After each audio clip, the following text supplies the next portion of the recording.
we are M&M Life on Purpose, and we're continuing our UK road trip. Today's adventure started off with a visit to Doune Castle. Be sure to check out our video if you'd like to know more about that location. They are. We took a moment as we walked through the arch of the inner gate to notice the initials AR above the archway belonging to Queen Anne.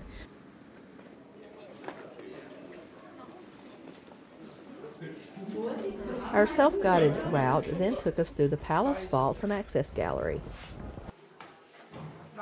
This area included a series of rooms with interactive exhibits that would be particularly interesting to children. Here you can learn about music, tools, and other facets of castle life.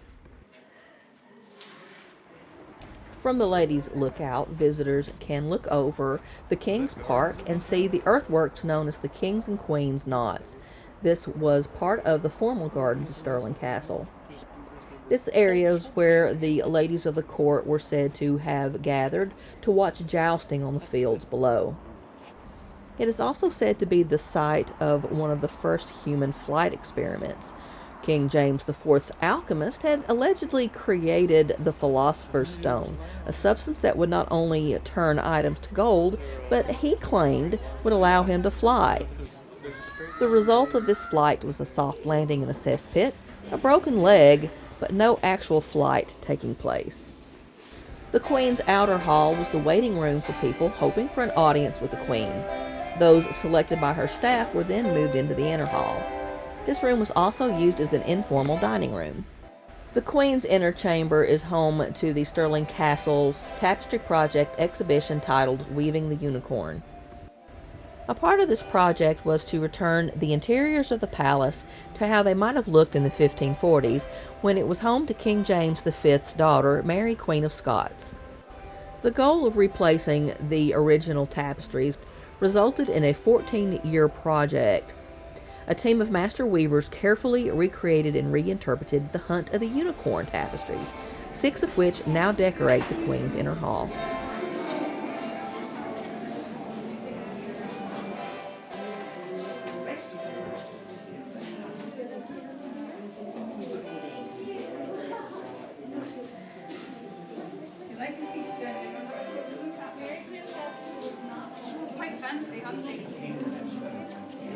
I didn't know we had royalty with us today, my lady. Lovely to see you. Are you well? Well, thank you. Good, I'm pleased to hear that.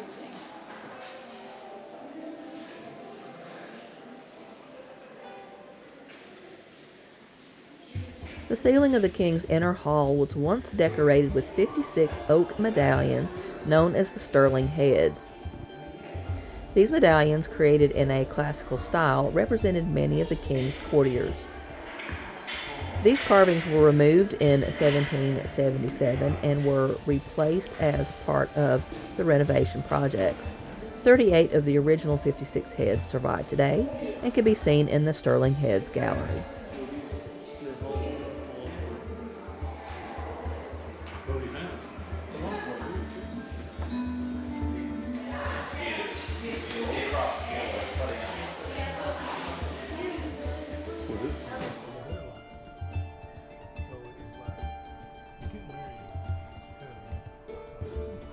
The drain, it looks like the ones in the Housesteads, at Hadrian's Wall. Yeah, I wonder who they learned that. Queen Anne's garden may have been used for the playing of games such as football. The world's oldest football was discovered in the palace. It was made from leather and an inflated pig bladder, and it's on display at the Stirling Smith Museum. The unicorn was said to be allegorical of Christ. This was featured in the Hunt of the Unicorn tapestries, and is one of the reasons why King James V had a white unicorn on his coat of arms. This was a sign to the people, who were at that time Roman Catholic, that he, the king, had God on his side. Foxglove was used to protect babies from witchcraft.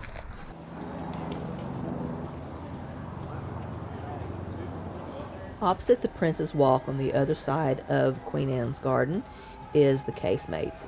This building houses an exhibition regarding a timeline of Stirling Castle's Scottish and English history. The exhibits were interesting, well done, and incredibly helpful. especially if one is not deeply familiar with many of these historical accounts.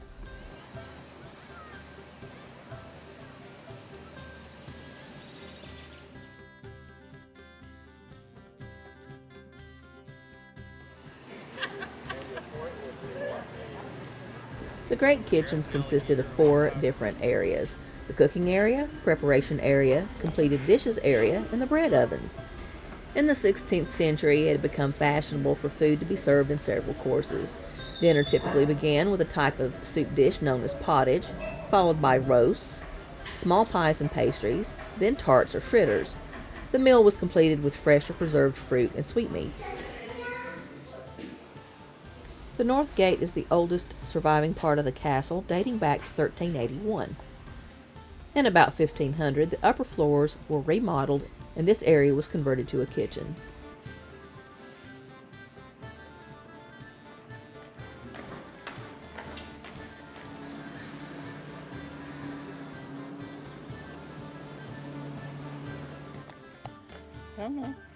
Down the walkway from the north gate is another area containing a lot of interesting exhibits, particularly the one dedicated to the Hunt of the Unicorn tapestries.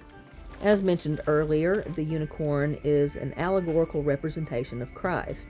An allegory is the use of a story, poem, or a picture that can be interpreted to reveal a hidden meaning. The tapestry exhibit includes detailed information about the tapestry project, as well as the allegorical symbolism depicted in each panel.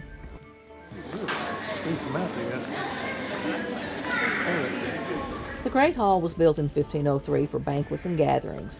It was stripped of its purpose when James VI moved his court to London and was converted into a barracks in 1790.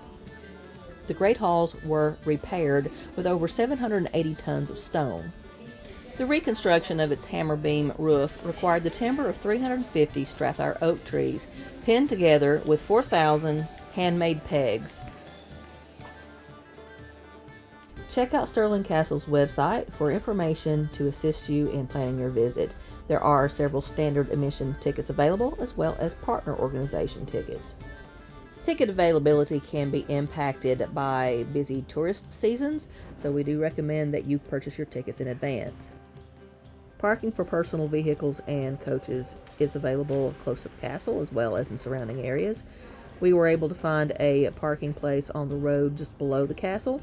Online blogs regarding this particular street do suggest that you keep your items covered, as occasional break-ins have occurred. We, fortunately, did not have any difficulties. So that was the original color. Well, ish. Now go with us as we take a short drive over to the Wallace Monument and hopefully get there before they close in time to climb all the way to the top. Come go with us.